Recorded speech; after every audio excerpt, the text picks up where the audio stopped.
Hello and welcome to another drone video. I hope you're all well. Now today I wanted to talk about ND filters. Now I have done a video on ND filters before when I did it over in the field where I was doing test shots just to show you the difference between the different filters, the ND8, the ND16 and the ND32. Now I do have these filters. These are Freewell filters. These do a great job of being able to get your ISO and your shutter speed right down so you get the best quality shot you can. Now I tend to use the ND16 for most of my shots. Unfortunately I don't have the ND8 anymore because when I crashed into a tree I lost it, so I need to get some more of these. But I wanted to just discuss these because people seem to say you need to have filters. You need to make sure you've got a filter on your drone to get your ISO and everything down. But the thing is, I've managed to get some really nice footage just by having no filter whatsoever and just bringing the actual shutter speed up, so it's like 1/250 or 1/500. So rather than it being 1/60 like I usually do when I use these filters, I kind of put the shutter speed to a larger sort of number, so it's like 1/500 or 1/1000 or something. So obviously it darkens it right down, try and keep the ISO at 100. But obviously the shutter speed to try and bring down just so it takes some of that brightness out of it. And one of the things I found with these filters, and probably the other filters as well, it's not just these, any filter that you use on your drone, you need to let us know in the comments if this happens to you as well. But what happens is, with this video that you can see here, this is in Grindon, which is in Stockton-on-Tees. Now you can't actually get to these ruins. There's sort of it's on sort of farmland and there's no actual route to get to there. It's been all cordoned off just to preserve what is left of it and obviously to keep people safe from the ruins themselves. Now you can see pictures of it on the internet, but I really wanted to try and get some footage of it just to add to a video that I did previously, which you can see on my video. If you just check out my channel for Grindon, you'll see that one. But what I did is I used a Freewell filter, and I think I probably used the ND16 because it was bright day and I didn't want to have too much brightness in the video itself, and I wanted to try and keep the quality better, so I had it on ISO was 100 and I think the shutter speed was 1/60 because I was shooting at 30 frames per second. Now I assumed that would be fine. The sun, I believe, was probably behind me, so I felt that when I took it over, the only problem would be when I turned the actual drone to face this way into the sun, there might be a bit of glare, so I needed to try and get as many shots where it was either facing that way, or that way, or if I did sort of face the sun, it was at an angle rather than full onto the sun. So I did a lot of different sort of maneuvers going around this particular ruins, trying to find the best angle, sort of going over so you could see the walls, going right above with the gimbal down so you could see the internals, you could sort of see sort of the walls and get a better idea of what it may have looked like back in the day. So I was trying to have all these different shots and I was going round and round it, just doing different shots. Some of it was working, some of it was messing up.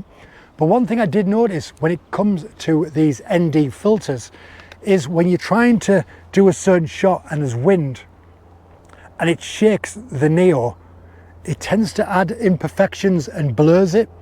Now you can see in this video now, I'm going across the wall itself and there's loads of sort of greenery going over the wall. And as I'm going around, you can see that vibration and that imperfection, and it sort of distorts it a little bit.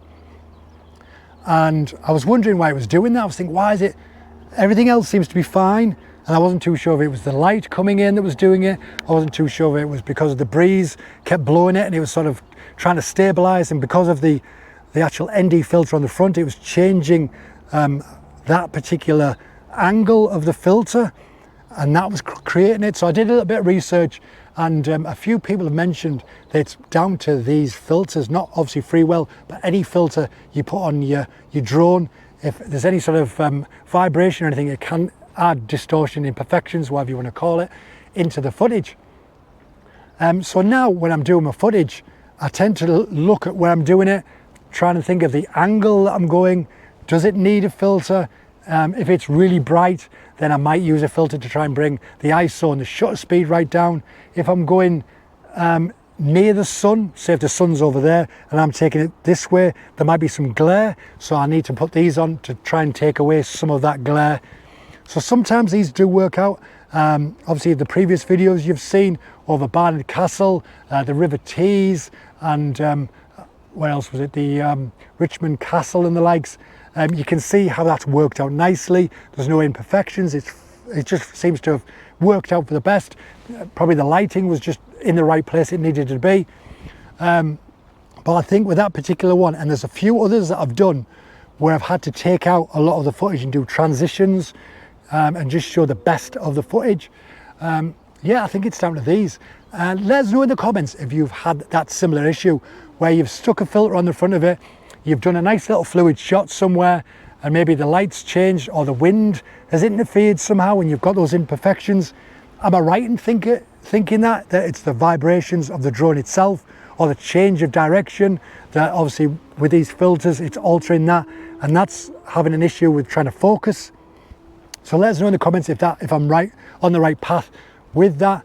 I'm trying to use the drone without any filters if I can. Try and just sort of change the shutter speed. Try and keep obviously the ISO at 100, but change the shutter speed to try and bring that brightness down. Because obviously when the brightness is right down, if I can get some nice footage, I can always add a little bit of brightness in the edit if need be. But sometimes if it's too bright, I stick an ND16 on the front of the camera and then just change the settings as best I can, just so it lightens it up, but doesn't add too much brightness in the video, and create a beautiful shot. But yeah, it was just a short video just to get your ideas and responses in regards to any filter that you put on the front of your drone, not just Freewell. Obviously I'm not having a go at them. Obviously it's down to my sort of settings, it's down to my amateurishness, is that a word? Being a beginner, obviously there's people out there that stick one of these on, that know exactly what the settings need to be, what the angle needs to be in relation to the sun and certain lightnesses. That's the sort of thing I need to learn. So if you're a professional that know these things, let us know in the comments and educate me, and educate sort of other beginners that in the same boat. Because I do want to use these filters, but there are so many people that do videos that say, don't use these, just change your settings to what they need to be. Is that right? Do you need to not use these? Do you use these? Let us know in the comments either way, if you think these are the way to go on a bright day, or you just need to amend your settings, have no filter whatsoever, and just, yeah, be in the right sort of path, the right lighting, and go from there. Anyway, hope you've enjoyed this video, and let us know in the comments as well how you're getting on in your videos. If you've got a drone channel, put your URL in the description and the comments, sorry, and let us know sort of how you're getting that. I'd love to see drone footage and just, yeah, be inspired by it. It's been a long day. I need an ice cream. It's very hot. But yeah, hit that like button if you enjoyed this video, and yeah, don't forget to hit that subscribe button. Helps me out massively, gets people watching the videos, and it means I can go other places and do more drone videos in different villages, towns and cities, and travel more and just do more for you to watch. And yeah, hopefully get some more drone video out there, maybe even buy a new drone. I'm trying to sort of think of what's best. Loads of you have been saying, get this drone, get that drone, get the other drone. Maybe get a second-hand drone, like one of those Mavericks. They're quite expensive. But yeah, I just want to do some nice shots on it. I want to do some video when it's a bit windy, because obviously with the Neo, you have to look on the app to make sure it's not too breezy. Obviously there's a bit of a breeze today, but when it gets over to a certain breeziness, is that a word? When the wind speed is a certain speed, you can't really fly your drone, or you can't fly the Neo, but you can fly other drones, and they seem to be more stable. And that's what I want.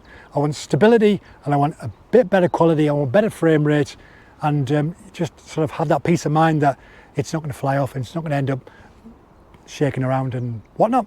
Anyway, thank you for watching this video. Take care of yourself, and I'll see you all in the next one. Goodbye.